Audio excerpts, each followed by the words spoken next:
খুবই দুর্ভাগ্যজনক একটা চিত্র।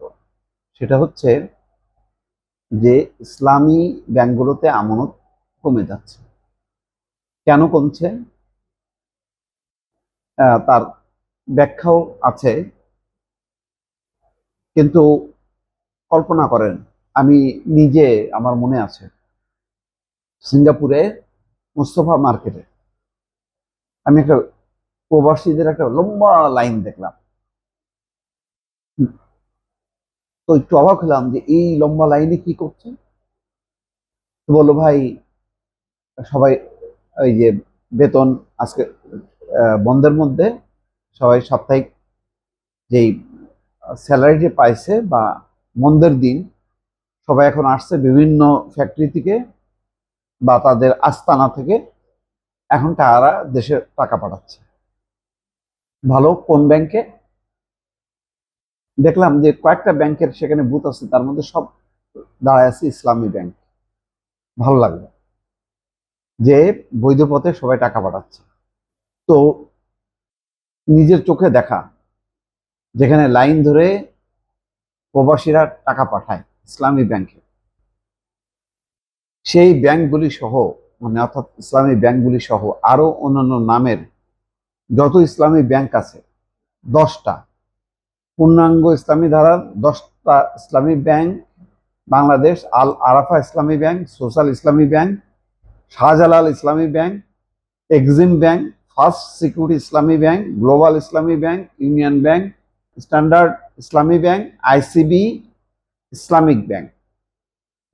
এই ইসলামী ধারার 10টা ব্যাংকের মধ্যে 5টি একীভূত হয়ে সম্মিলিত ইসলামী ব্যাংক গঠন করা হয়েছে। এর ফলে এই 5টি ব্যাংক এখনো আস্থাহীনতায় আছে। তার মানে 10টার মধ্যে 5টা মিলে এক হয়েছে। এক হতে আস্থা বাড়েনি, বরং কি হচ্ছে, গ্রাহকরা মনে করতেছে যদি আমি টাকা পাঠাই, আমার রেমিটেন্সটা পাঠাই, আমার রেমিটেন্সটা আমার আত্মীয় স্বজন পাবে না, আটকে যাবে। এবং ঘটনা একেবারে মিথ্যাও না। তার তথ্য হচ্ছে এই যে দেশের ব্যাংকিং খাতে ইসলামী ধারার ব্যাংকগুলোর সংকট এখনো কাটেনি। এসব ব্যাংকের আমানত যেমন কমেছে, একইভাবে আগের চেয়ে এসব ব্যাংকে প্রবাসী আয়ও কমে এসছে। 1 বছরের ব্যবধানে ইসলামী ধারার ব্যাংকের আমানত কমেছে 4,201 কোটি টাকা, 1 বছরের ব্যবধানে। বাংলাদেশ ব্যাংকের গত জুন মাসের পরিসংখ্যান অনুসারে 2025 সালের জুন মাসের তুলনায় অধিকাংশ সূচকে এই ব্যাংকগুলোতে মিশ্র প্রবণতা দেখা যাচ্ছে। বিশেষ করে আমানত এবং রেমিটেন্স প্রবাহে বড় ধরনের পতন হয়েছে। বিশেষ করে আমানত এবং রেমিটেন্স প্রবাহে বড় ধরনের পতন হয়েছে। পূর্ণাঙ্গ ইসলামী ধারার 5টা ব্যাংকের কথাই বলা হচ্ছে। কেন কমছে? অন্যতম কারণ হচ্ছে একীভূত হওয়া 5 ব্যাংকের দুর্বল পারফরমেন্স। এসব ব্যাংকে এখন আমানতকারীদের জমানো টাকার পরিমাণ 1,42,000 কোটি টাকা, যা ইসলামী ধারার ব্যাংকগুলোয় রাখা মোট আমানতের 36%। ওই 5 ব্যাংকে এখন গ্রাহকরা আমানত রাখতে নিরুৎসাহিত হচ্ছে। বলা হয় একদম আগ্রহ কম।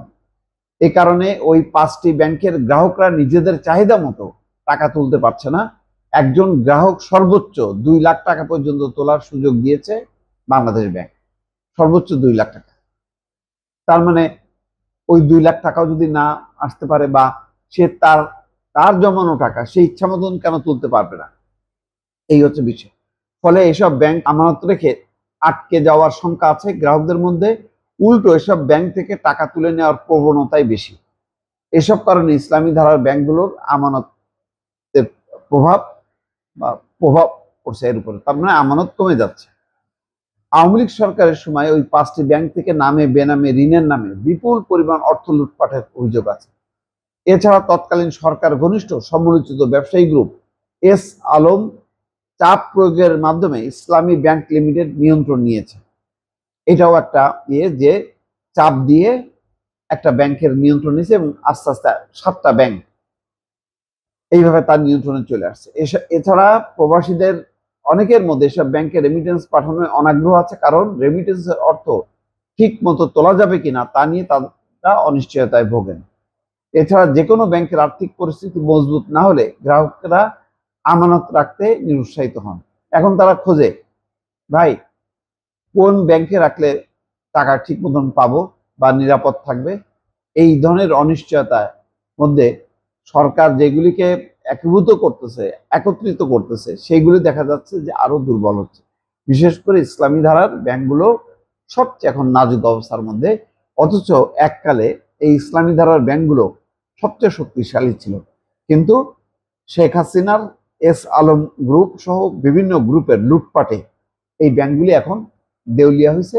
সেই দেউলিয়া অবস্থা কাটানোর জন্য নানা রকম চেষ্টা সত্ত্বেও এখন আর সেই আগের জায়গায় তারা ফিরে আসতে পারছে না।